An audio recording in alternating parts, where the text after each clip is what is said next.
Did Lee Strobel really have evidence for Christ's resurrection by proving the legitimacy of Paul and Luke's writings via an interview with Dr. Craig Blomberg? And will this make me renounce my skepticism? Stay tuned while we thoroughly examine this assertion.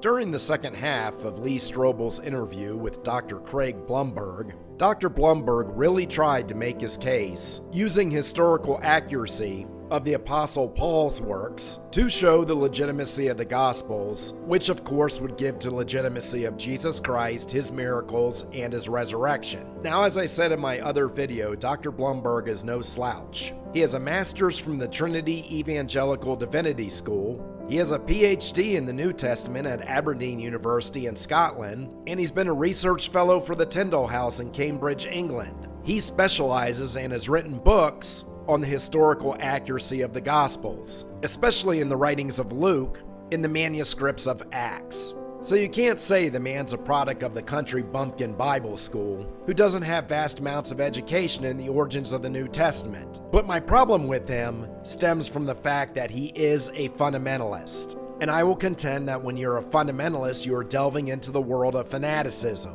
And fundamentalist scholars conjure evidence which is really nothing more than speculation, as I've explained in other videos. And you will see that Dr. Blomberg is doing the same thing, in that Lee Strobel is simply accepting it with not much questioning, or a quest of this continued verification of this so-called evidence, or even taking the time to look at a skeptic's opinion. Now, the evidence that Dr. Blomberg presents comes from the story of Paul, formerly Saul of Tarsus, who was believed to be a former Pharisee and Roman citizen who was persecuting newly converted Christians. In the book of Acts, written by Luke, tells his story. For Saul, on the road to Damascus, was said that Christ appeared to him approximately 3 to 4 years after the crucifixion, and in this revelation of the resurrected Jesus, Saul was blinded for 3 days, in which he was instructed to go to Damascus, in which a man named Ananias would receive him. And Ananias was also given a vision from Christ, giving him instructions to this fact. Ananias laid his hands on Paul's eyes, curing him of the blindness, and baptized him, and gave him the new name Paul, a major figure in the Bible responsible for the spread of Christianity during his many travels. And Paul was said to have traveled with a physician named Luke, who documented these travels in the book of Acts. And Paul himself was said to have written 13 epistles. Now, it's important to note that in the epistle Galatians, Paul is said to have met with Peter himself directly, as well as James, Christ's brother, for approximately 15 days or so. And this would be extremely huge to me for confirming the resurrection of Christ and the legitimacy of all the other miracles performed by him. Because if you can prove the legitimacy of Acts, you have direct testimony from Peter, who was an actual eyewitness. And something like this, although not 100% provable evidence, would probably cause me to rethink my worldview. Now, the problem is, of course, as we know, the Gospels weren't written, at the very least, decades after the fact. That fact being Christ's crucifixion,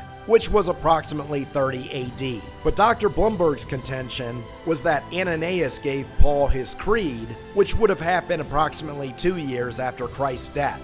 And he states the legitimacy lies in the timeline of Paul's conversion, again confirmed by Luke's writing in Acts. And Dr. Blomberg also contends that oral traditions are legitimate, for he states that in those times, disciples would have been required to memorize the stories of Christ's life, literally word for word. So therefore, that would negate the analogy of the so-called telephone game, where the facts at the beginning of the line of a story are greatly altered by the end of it.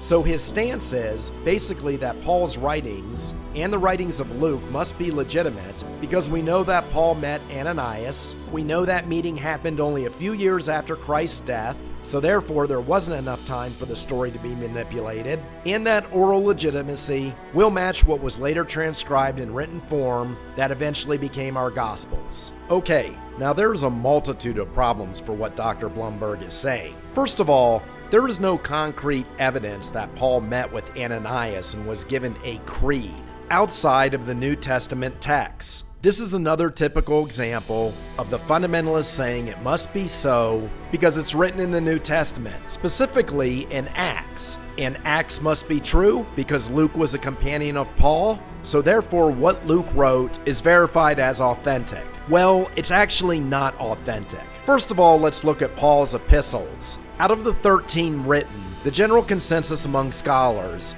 is that half of them weren't even written by Paul. And as for the rest of them, like all the writings in the New Testament, we do not possess the original documentation. The earliest writings we have for the epistles of Paul are known as P46, written 175 to 225 AD at the earliest a century and a half after Christ died. And P46 is a copy, not the original. We don't know who copied it or their motives. So that leaves the confirmation of Paul's cure from blindness, conversion and baptism by Ananias in the book of Acts by Luke. And the problem here is that the book of Acts by Luke was signed anonymously, and we don't have the originals of that either. The earliest we have is only a fragment from Luke that the scholars believe is dated from the early 2nd century. The authenticity of the written works of Luke were confirmed 100 years later by the bishop Irenaeus in his book titled Against Heresies. And Irenaeus, as I stated in my last video concerning the Blomberg interview, was notorious for being unreliable, and that is a consensus among most biblical scholars. So that leaves the defense that Dr. Blomberg propagates, relying now on the accuracy of oral tradition. Well, he basically contradicts himself in Lee Strobel's interview. He states first that varying texts of the New Testament will have anywhere from 10 to 40% variation in the writing, but then he states during oral tradition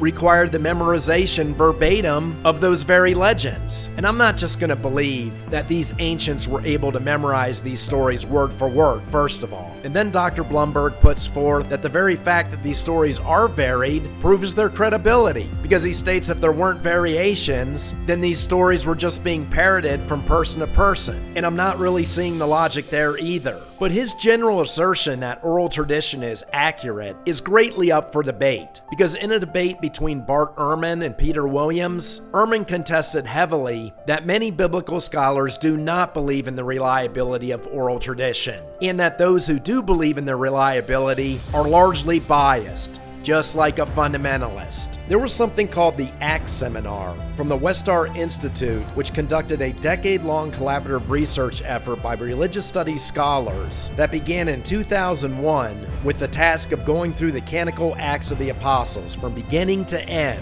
and they evaluated it for historical accuracy. Now, the Westar Institute is not liked by the fundamentalists. One of my sources stated that they largely disregard their findings because the Westar Institute rejects Christ's miracles and relies solely on historical evidence, which is exactly what all the biblical scholars should be doing. And the Westar Institute scholars are not affiliated with a religious church of any kind. So after a decade long of research on Acts, they found that the author may have used letters from Paul as sources, that Acts was written around the 2nd century AD, and the Westar Institute also found that the book of Acts cannot be considered an independent source for the life and mission of Paul himself.